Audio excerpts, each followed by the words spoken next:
The challenges facing multipurpose river projects in Africa. A multipurpose project refers to a project set up to serve main purposes.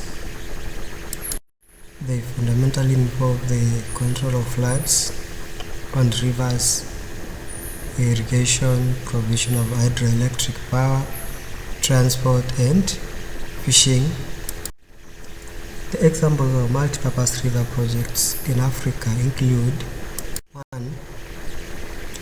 We have the Aswan High Dam at River Nile in Egypt. The project was undertaken with technical and financial aid from Russia. It was constructed to hold back the flood water of the Nile for irrigation purposes. The water of the Nile held back from the huge lake called Nasser, extending southwards for a distance of 502 kilometers. Apart from irrigation, the dam constructed to generate hydroelectric power. The dam has 12 turbines whose generators can produce up to 2100 megawatts. Then, number 2, we have the Volta River project, which is the Akasombo Dam. This dam is the most important source of power for Ghana and entire West Africa. It's built on Volta River, which cuts through the Akapuin Hills at Akasombo. The construction of the dam began in 1962, and the first phase was actually completed in 1966. Today, as we speak, the scheme generates 99% of Ghana's hydroelectric power. Number 3, we have the Kainji Dam, which is on the Niger River in Nigeria. So the project is located on River Niger, and it is the biggest hydroelectric power project in Africa. The construction of the dam started in 1964 and was completed in 1968. The dam is one of the longest dams in the world, and it's about 10 kilometers long. The construction of the dam led to the formation of Lake Kainji, which is 135 kilometers long and 30 kilometers wide. Then we have the Kariba Dam between Zambia and Zimbabwe on Zambezi River. This dam is on Zambia-Zimbabwe border or River Zambezi, and it is owned by the two countries of Zambia and Zimbabwe. Next, we have a look at another river project, that's the Kabora-Bassa Dam in the Zambezi River in Mozambique. It is located on River Zambezi. The dam was constructed by the Portuguese, who actually appears to be the colonizers of Mozambique. So the construction started in 1969 and the dam was opened in 1974. And Mozambique got independence in 1975, just 1 year after it was opened. Number 6, we have the Orange River Scheme in South Africa. Here we shall be basically talking about the Garib Dam and the Orange River Scheme in South Africa. The Garib Dam is the largest dam in South Africa.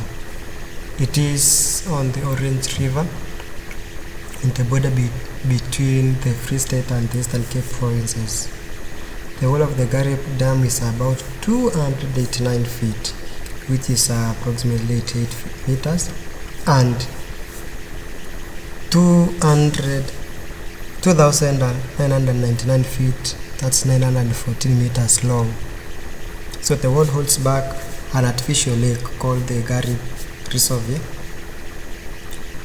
Number 7, we have the Lesotho Highland Water Project, whereby this is an ongoing water supply project with hydropower component, developed in partnership between the governments of Lesotho and South Africa.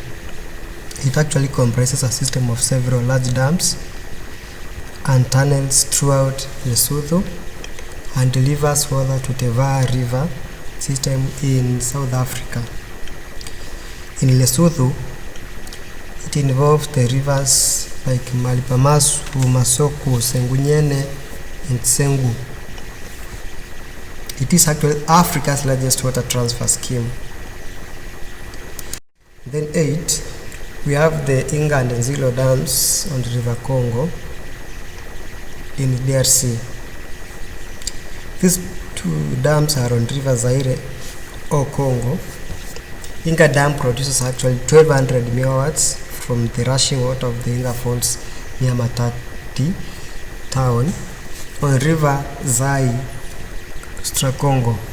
And Zero Dam is on River Lualaba, a tributary of the Congo River, and it mainly produces power for the copper mines in the Shapa province.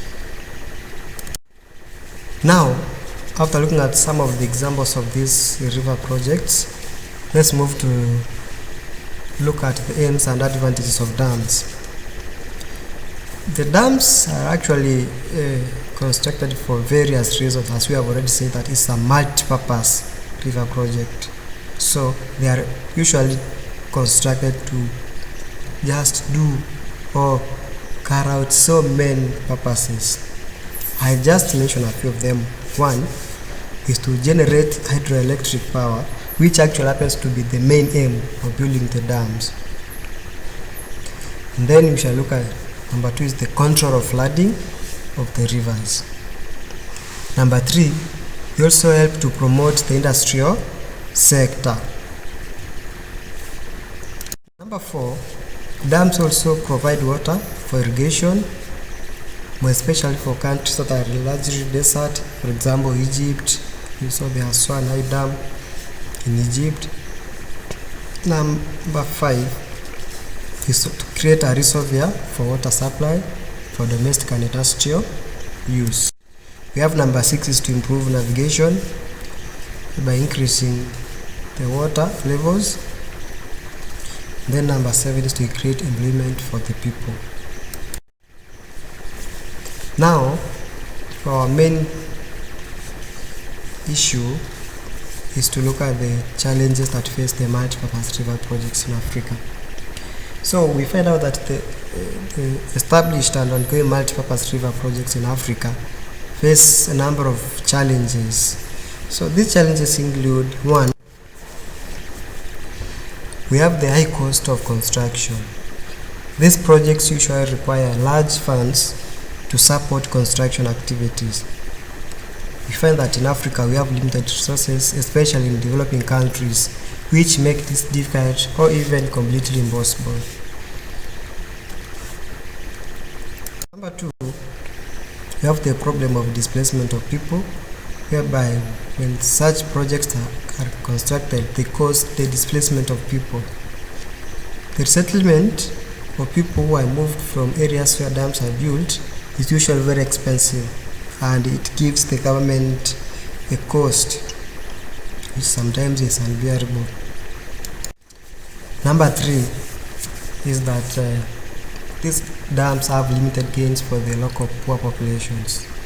In many cases, large multi-purpose river projects benefit multinational companies and industrialists, while the local populations usually enjoy the little benefits of these dams. Then number 4, we have the problem of pollution. We find that increased industrial waste, agricultural runoff, and improper disposal of garbage and sewage have led to water pollution and degradation, which then harm aquatic life. This actually leads to diminishing returns from the projects. So you find that because now aquatic life is affected, maybe fish, so it may lead to reduced catches, which now means that there's diminishing returns from the projects. Number 5, we have the disruption of the ecology, whereby large dams obstruct the free flow of aquatic animals such as fish, and also the floating and invasive vegetation is likely to kill the aquatic animals and vegetation. Number 6, we also look at the difficulty in water management, whereby in areas where we have limited or scarcity of water, it becomes difficult to ration equally for the various needs of users, such as agriculture, industry, and domestic use. Number 7, we have the problem of inadequate skilled manpower, whereby we have that the establishment and maintenance of the multipurpose projects usually require skilled professionals with various expertise such as civil, mechanical, and irrigation engineers. However, many African governments have overlooked at investing more on training such expertise. Number 8, we have the changes in river regime, whereby some rivers are undriable because of their seasonality and fluctuation in water provision. This renders some projects unviable and unsustainable. Lastly, we look at the increased soil erosion and water evaporation, whereby we find out that there could be excessive evaporation owing to increased surface area of created lake. Clearance of the forest also causes the destruction of water catchment areas of the rivers that feed the dams, further exposing the land to heavy rainfall, which carries the topsoil away and deposits it in the lower courses of the river. Siltation of dam floor may contribute to change in the dam depth. Now, after looking at the challenges that face these multipurpose river projects in Africa, it's also paramount that we look at how we can be able to remedy some of these challenges. So a number of solutions have been proposed by different studies on how to avoid some of the aforementioned challenges, and they include, but not limited to, 1. The establishment of the project based on accurate environmental conditions. It is important to consider factors such as the characteristics of river regimes and seasonal fluctuations to avoid collapses shortly after establishment. Number 2, we have to carry out expertise training. Governments need to plan early enough by ensuring capacity building through training people to do the maintenance of machinery and infrastructures. Number 3, we have the continuous monitoring and evaluation.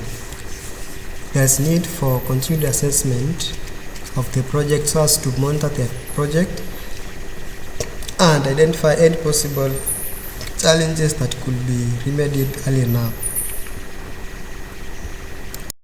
Number 4, we have partnership and cooperation, whereby African countries need to partner and cooperate among themselves so as to be able to meet the financial obligations of running these projects.